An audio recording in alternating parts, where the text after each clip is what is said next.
Hey everyone, it's John here, and in this video we're going to take a look at 3 hidden table settings. So you're not going to find these in the table design tab with all the other table related options and settings. Instead, you're going to find these in the Excel options menu scattered throughout. So let's take a look. So here we have a small data set inside an Excel table, and we can tell it's a table as when we select anything inside the data set, we get this new table design tab, and this is where all the settings and various options are going to be available for your tables, except it's actually missing a few options. So let's take a look at those. So one of the features of Excel tables is that they're going to absorb any new data that you add at the bottom or to the right of your table. So here we've got some extra rows, and if we click and drag these directly to the bottom, then you're going to see that the table absorbs those new rows. Similarly, anything we add directly next to this table to the right is going to get absorbed as a new column. But if you want to turn this feature off, you're not going to be able to do that from the Table Design tab. Instead, you're going to find this in the Excel Options menu. First, let's just undo this. And let's go to the File tab and go to Options to open Excel Options. And this setting you're going to find under the Proofing tab in Autocorrect Options, and here under the Auto Format as you type tab. Then we have this option here, include new rows and columns in your table. Let's uncheck that and press OK. And now if we try and add this into the table directly at the bottom here, the table is not going to automatically absorb that. So instead, you'll need to manually adjust the range of your table to include those new rows. The next setting you're not going to find in the Table Design tab is for turning on or off calculated columns. So by default in tables, formulas are going to automatically copy across the entire column.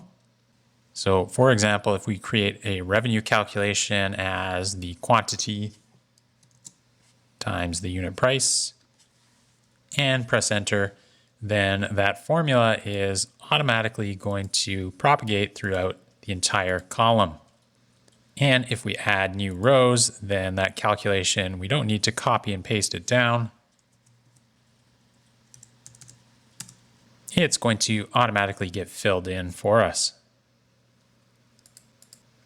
Now, if you want to turn this off, then it's not going to be in the Table Design tab. This is again going to be in Excel Options under the File tab and Options. This is also in the Proofing tab under Autocorrect Options. So here we have this option, Fill Formulas in Tables to create calculated columns. And we can turn that off and press OK and OK.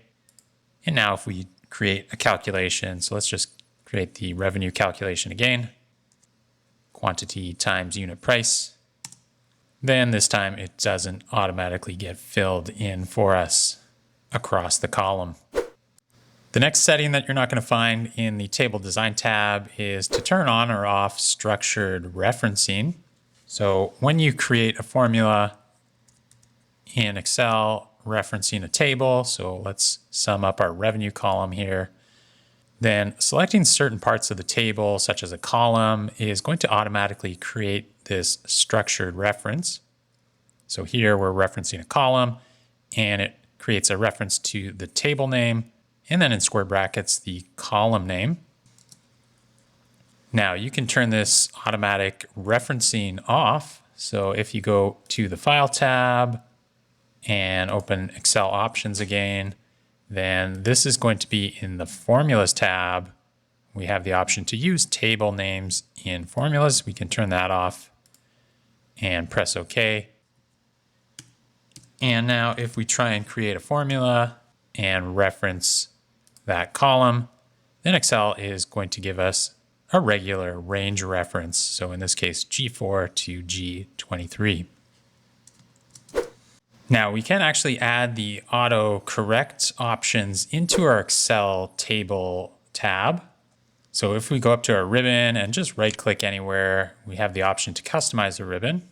That's going to open up our Excel options on the customize ribbon tab here.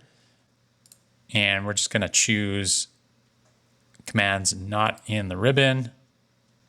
And here we have the autocorrect options, and we can add this into our Excel ribbon somewhere. So here we're going to select the tool tabs ribbons. And here's our table tools or table design tab. Let's select that, and we're going to create a new group and select that, and let's rename it.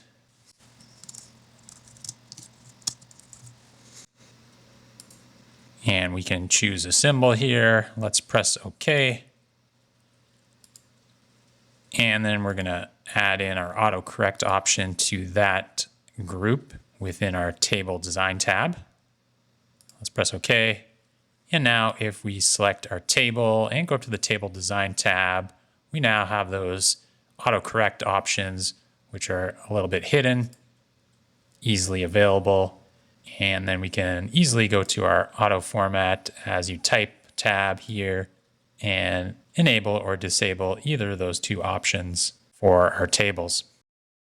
Now, unfortunately, the structured reference option is not available as a command that you can add into your customized ribbons. So only the option to enable or disable adding new rows into your table automatically, and the option to enable or disable automatic column calculations are available to add into your table design tab through the autocorrect options. If you enjoyed this video, make sure you hit the thumbs up button and subscribe to the channel for future Excel videos like this one. That's it for this video, and we'll see you in the next one.